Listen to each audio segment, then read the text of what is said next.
living a more meaningful life and happiness, it really isn't about the big stuff. It's about the little things you can do every single day. I'm talking pillars to a meaningful, healthy, and fulfilling life. So today, you're going to meet the world's leading expert on breathing. And there's one change that will help you breathe correctly. And then we're going to move on to walking. Are you walking correctly? Are you walking enough? Probably not. And then we are going to move on to the third pillar, which is sleep. And she is going to help you get a better night's sleep starting tonight. If you can nail breathing, walking, and sleeping, something you don't even think about, you got 80% of your life nailed. And today they're here to teach you the one change in each of these three pillars that you need to make to do it better. Hey, it's your buddy Mel. And I just want to say thank you. Thank you for being here with me. I just love the time that we get to spend together. And I also want to acknowledge you for taking the time and choosing to listen to something that could help you create a more meaningful life. Like, that's super cool. So yay you. And if you're a new listener, I want to welcome you to the Mel Robbins Podcast family. And today is a great, great, great day because I'm going to boil down almost 200 episodes that we've done into 3 pillars that really improve your health. And one of the greatest things about modern life, I mean, can we just call it as it is that there's just so much information out there. I mean, you can literally Google any topic and get billions of search results. But isn't that also the hardest thing about modern life? That there's just so much information? I don't know about you, but I get overwhelmed really easily. And I find particularly when it comes to prioritizing your own health, for example, how do you distill it all down, especially when there's so much information? So today, that's what I'm going to do. I'm going to really try to distill down the extraordinary amount of research and information that there is out there about health. And so first thing is that we have learned over and over and over again on this podcast from world-renowned experts that maintaining healthy connections with friends and family is one of the most important things that you can do. And since we've talked about that recently, I want to just shove that to the side for a minute. And I want to ask you to get selfish. Let's just forget about everybody else, okay? I want you to pretend that you're looking in the mirror and you're having one of those moments where you're looking in the mirror, you're staring back at yourself, and you're like, all right, we got to pull it together. What are the top 3 things that you would focus on? For real. Where do you start when it comes to being healthier and taking care of yourself? I mean, should you go gluten-free? Is it weight training? Do you need that infrared face mask thing that you see all over the internet? Should you be taking supplements? You're talking to the person staring back at you in the mirror. If you had to bottom line it, what are the 3 most foundational things that you should focus on that will give you the biggest bang for the buck with your overall health? I mean, given the fact that you got limited time to devote to yourself, you're so busy taking care of everyone else, and you're busy at work and you're busy at school, you got little time for you. What are the 3 things if you had to bottom line it? Well, your friend Mel Robbins is going to bottom line it for you because based on the research, hands down, those 3 pillars that you need to focus on: breathing, walking, sleeping. Now, when I hear that trifecta, I'm like, are we 80 years old? We're talking breathing, walking, and sleeping? Come on now. The fact is, though, that breathing, walking, and sleeping, based on the research, they are the pillars, the foundation of your overall health. And I have handpicked I'm talking capital THE, world-renowned experts in each one of these 3 topics. This is all they research. This is all they talk about. This is all that they write books on. And you're not only going to learn about each of these incredible pillars of better health, breathing, sleeping, walking, but you're also going to learn that you're probably doing it incorrectly.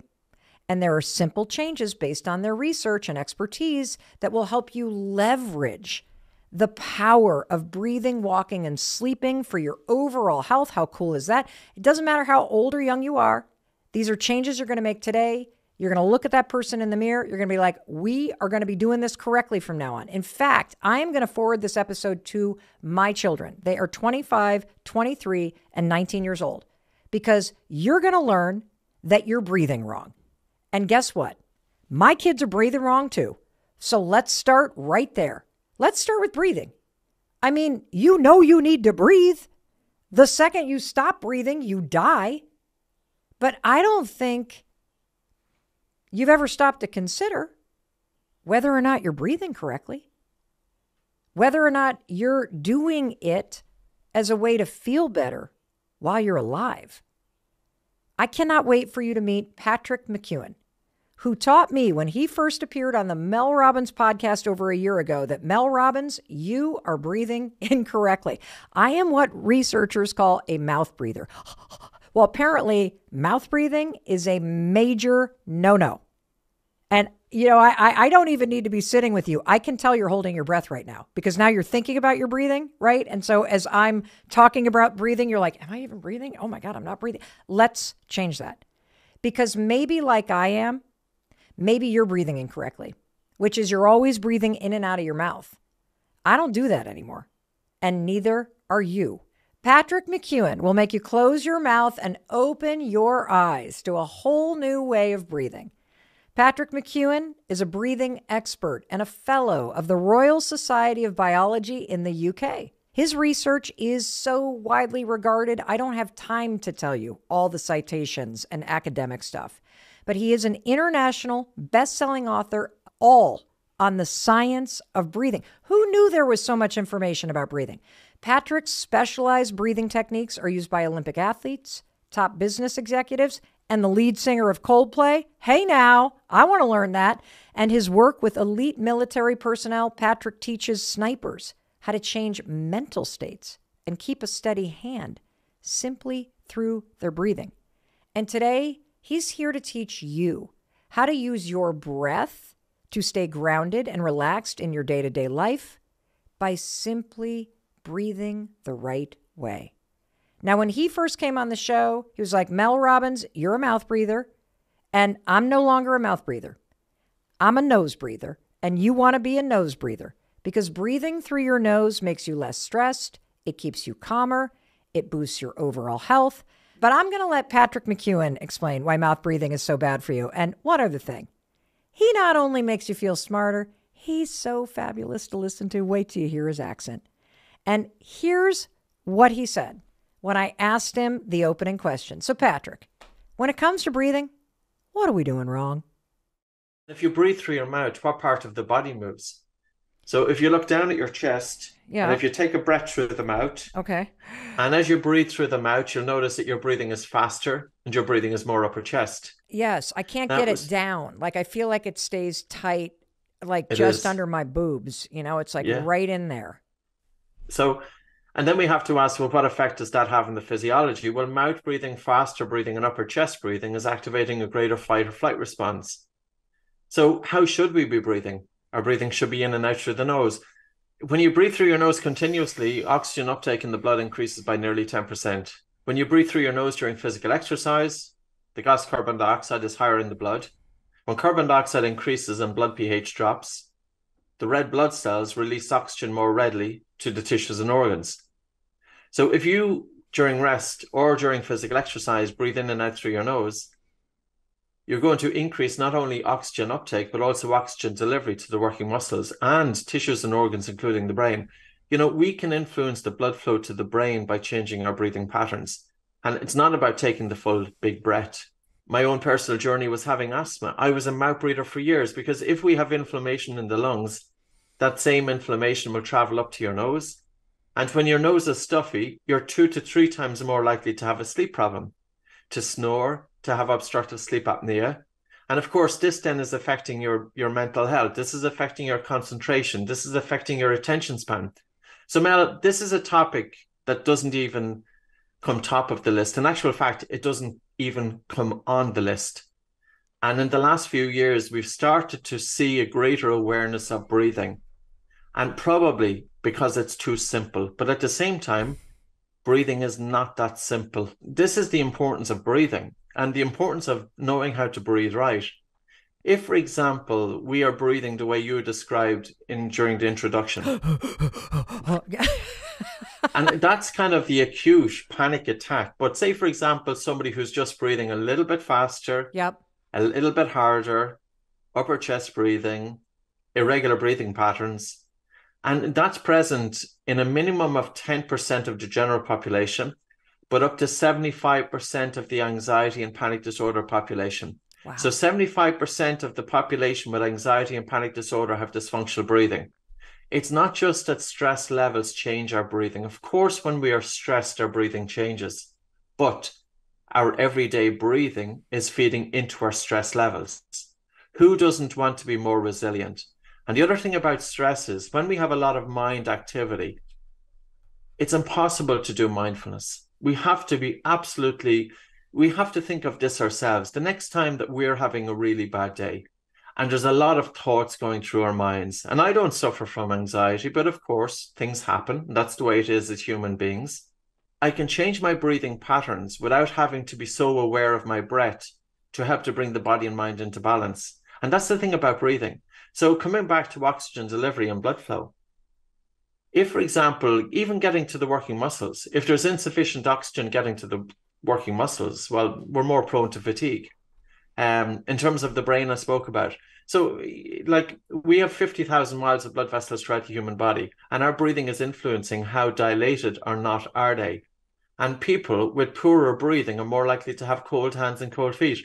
It's not just the blood circulation in the hands and feet that's the problem, it's throughout the body. I feel like I might be your test case here because now I'm thinking, well, I wear socks to bed because when I touch my husband with my feet, he's like, you're so cold. Okay, can we just take a minute and appreciate his voice? I mean, I could listen to the man all day long. He's got such a smooth, beautiful accent. There are times when I realize I'm not breathing because I'm just focusing on his voice. But what I love about what he just taught you is it's so logical and understandable, right? When you hear breathing spelled out like that. And I promise to distill these 3 pillars. So let me just highlight a few things that I found fascinating. Like, for example, the 50,000 miles of blood vessels and the way your body can make better use of all that oxygen when you're breathing most efficiently, which is through your nose. I mean, it makes so much sense. And I also love that Patrick talks about how stress can make you breathe faster. But breathing faster, like I do when I get stressed, just makes you more stressed. And that is a cycle, right? Like now it makes sense because you understand it. I want to break that cycle.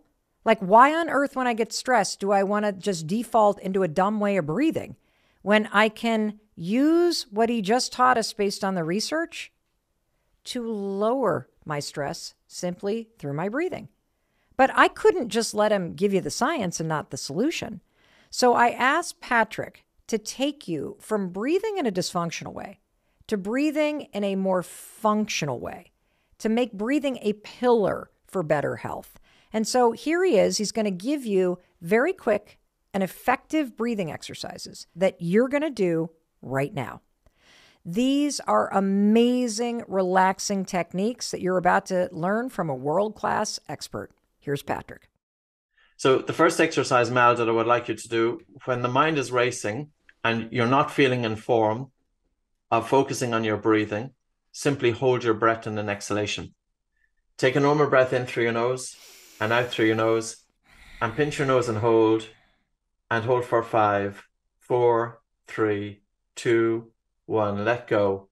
And just breathe normal now for about 2 to 3 breaths or even 4 breaths. Not to change your breathing, just breathing normal. And again, take a normal breath in through your nose and out through your nose, and pinch your nose and hold. 5, 4, 3, 2, 1. Let go. And now just breathe normal for 3 to 4 breaths. So you're just breathing normal. The small breath hold will help to stimulate the vagus nerve, which secretes a neurotransmitter called acetylcholine, which causes the heart rate to slow down, and the brain interprets that the body is safe. And again, take a normal breath in through your nose and out through your nose, and pinch your nose and hold. 5, 4, 3, 2, 1. Let go. Breathe in through your nose. So now you're just breathing normal for 3 to 4 breaths. And in a couple of repetitions, then I will show you how to go from this to decongesting your nose. And again, normal breath in through your nose and out through your nose. And pinch your nose and hold. 5, 4, 3, 2, 1. Let go and breathe in through your nose. Also, as you hold your breath, nitric oxide is pooling inside your nasal airway. Then when you let go, you're breathing in. You're carrying this nitric oxide into your lungs. Nitric oxide is antibacterial, antiviral. It's a bronchodilator. So for bronchitis, this is your natural way to help open up the lower airways. Last one. And again, normal breath in through your nose, out through your nose. Pinch your nose and hold. 5, 4, 3, 2, 1. Let go. So now we're going to go on to the nose unblocking exercise. Can I ask you a question? Yes. So when you say breathe normally, you mean not like how we normally breathe. You mean breathe in and out of your nose, right? Correct. Even after the first round of breathing in and out of my nose, and then breathing in and out of my nose, and then pinching and holding for 5, like you really start to feel the pressure that you're not even aware that is built up in your body start to lower. So it had an immediate impact on me. That exercise is very much an exercise we do with people who are prone to high stress, racing mind, panic disorder. Now, the next exercise I'm going to show you will decongest the nose. However, not to do this if somebody is prone to panic disorder or anxiety or pregnant or cardiovascular issues. Oh, okay. Now, despite that, it's actually relatively safe. So I would like you, and do this, you do all of these exercises, you always do them. You tune in to your body and do them to the level that you're comfortable with. Okay. So with this exercise, Mel, you take a normal breath in through your nose and out through your nose, and you pinch your nose, just gently hold your nose and just nod your head up and down, holding your breath. And keep holding your breath. Keep holding. Keep holding. Keep holding your breath. Keep holding. And let go there and breathe in through your nose. So when you do a breath hold after an exhalation, so if you hold your breath after a normal exhalation, that will help to decongest the nose. Now, we need to do it 5 or 6 times. I got worried about how much you were counting. I'm like, how long am I holding this? Oh, my God. So whenever you're ready, take a normal breath in through your nose. Only normal. So I'm going to have you just do that again. So remember about the subtlety of the breath. Just a light breath in. Patrick, there's nothing subtle about me. Here we go. Light breath in, everybody. A light breath into your nose and a light breath out through your nose. And just gently hold your nostrils to stop breathing and nod your head up and down as you hold your breath. And keep relaxing into the body as you're holding your breath. Now, it's a very normal thing to hold your breath. Kids, if they go swimming, they'll do breath holds all the time. So it's a very normal human trait to go into the water and hold your breath. Now, as you hold your breath here, it's activating a slight stress response, which will help to open up the nose. And now let go, Mel, and breathe in through your nose. So the key to help decongesting the nose is to hold the breath for at least 30 seconds or so. But I would say when you start off, always start off gentle and just tune in on how is your body reacting to breath holding. I'll tell you what just happened. I literally feel like my nostrils are now the size of a Tootsie Roll. They widened up, and all of a sudden it was super clear because my allergies are starting to kick in, and it worked that second time in particular, like, pew. Yeah, no, it's a very reproducible technique. I've used it with thousands of people, and we had a small pilot study involving 26 people at a hospital here in Limerick in Ireland, and a 3-month follow-up. Symptoms of rhinitis, which are stuffy nose and runny nose, etc., had reduced by 70%. But I thought that pilot study, which was published as an abstract, I thought it would lead the way to generate some curiosity into a bigger study. It never happened. And that study took place 10 years ago. But despite that, the exercise works. I don't know. Oh, that was a mouth breath. Oops, I should have gone through my... I don't know about you, but I just love the combination of his voice and those breathing exercises. Don't you feel more relaxed? And I do want to point out that for our fans on YouTube that watch the Mel Robbins podcast, that clip right there that you just listened to is one of our most watched clips from his episode. Like, just loving these techniques. And I could see, don't you, how making it a habit to breathe like that would help you calm your body and your mind down. And so now that you're completely relaxed, you're welcome. Just sit right there in your totally relaxed state, breathing in and out of your nose, and be chill. And you can envision this simple life ahead of you. And when we come back, we're going to move on to a second pillar.